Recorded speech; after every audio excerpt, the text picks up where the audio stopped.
నారాయణపేట జిల్లా కోస్గి మండల కేంద్రంలో పీడీఎస్యూ ఆధ్వర్యంలో బస్టాండ్ నుంచి ఎంఆర్ఓ ఆఫీస్ వరకు భారీ ర్యాలీ ధర్నా నిర్వహించడం జరిగింది. డిమాండ్స్: తెలంగాణ రాష్ట్రంలో పెండింగ్ లో ఉన్న 8,000 కోట్లకు పైగా పెండింగ్ లో ఉన్న స్కాలర్షిప్ రీయింబర్స్మెంట్ బకాయిలు విడుదల చేయాలి. ప్రైవేట్, కార్పొరేట్ విద్యా సంస్థలు విచ్చలవిడిగా ఫీజులు వసూలు చేస్తున్న పరిస్థితి ఉన్నది.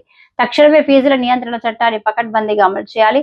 కోస్గి మండల కేంద్రంలో ప్రభుత్వ డిగ్రీ కళాశాలకు సొంత భవనం నిర్మాణం చేయాలి.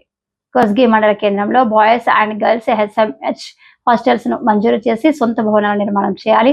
ప్రభుత్వ పాఠశాలలో మధ్యాహ్న భోజనంలో నాణ్యత పాటించి పాఠశాలలో మౌలిక సదుపాయాలు కల్పించాలన్నారు. ఈ కార్యక్రమంలో జిల్లా సహాయ కార్యదర్శి వెంకటేష్, జిల్లా నాయకులు రాజు, కృష్ణ, మండల అధ్యక్షుడు గౌస్, మండల కార్యదర్శి అశోక్, నాయకులు అశ్విని, అనుష, దివ్య, విక్రమ్, తిరుపతి, గణేష్, అనిల్, లలిత, శ్రీహరి, అనిత, అరుణ్, చరణ, వినయ్తో వీరితో పాటు వివిధ కళాకారులు, వందలాది మంది విద్యార్థులు పాల్గొన్నారు. దాదాపు రాష్ట్ర వ్యాప్తంగా విద్యార్థులకు రావాల్సినటువంటి పెండింగ్ స్కాలర్షిప్లు 8,000 కోట్లకు పైగా పెండింగ్ లో ఉన్నాయి. ఈ స్కాలర్షిప్లు ఇవ్వాలని చెప్పేసి, అట్లాగే చదువుకుంటున్న ప్రతి విద్యార్థికి కూడా ఫ్రీ బస్ పాస్లు ఇవ్వాలని చెప్పేసి, పెంచిన బస్ ఛార్జీలు తగ్గించాలని, అట్లాగే ఈ కోస్గి మండల కేంద్రంలో మహిళా డిగ్రీ కళాశాలని మంజూరు చేశారు.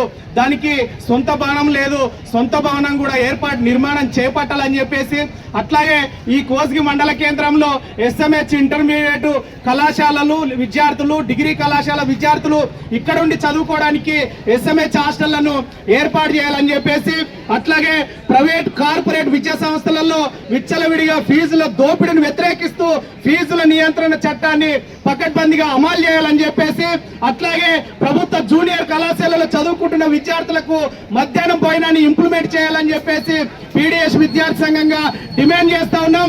రాష్ట్ర వ్యాప్తంగా రాష్ట్ర ముఖ్యమంత్రి వెంటనే స్పందించి ఈ డిమాండ్లకు పరిష్కారం చూపాలని చెప్పేసి పీడీఎస్ విద్యార్థి సంఘంగా డిమాండ్ చేస్తా ఉన్నాం. చట్టాన్ని అమలు చేయాలి.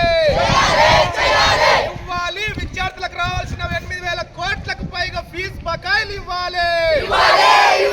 పోరాడదాం, విద్యారంగ సమస్యల పరిష్కారానికై పోరాడదాం. ఏర్పాటు చేయాలి. కోస్గి మండల కేంద్రంలో బాయ్స్ డిగ్రీ కళాశాలను ఏర్పాటు చేయాలి. ఏర్పాటు చేయాలి. మహిళా డిగ్రీ కళాశాలకు నూతన భవనాన్ని ఏర్పాటు చేయాలి. ఇవ్వాలి. ప్రతి విద్యార్థికి ఫ్రీ బస్ పాస్లు ఇవ్వాలి. కల్పించాలి. ఎస్ఎంహెచ్, ఎస్సీ, బీసీ హాస్టళ్లలో మౌలిక వసతులు కల్పించాలి. భర్తీ చేయాలి. ఖాళీగా ఉన్న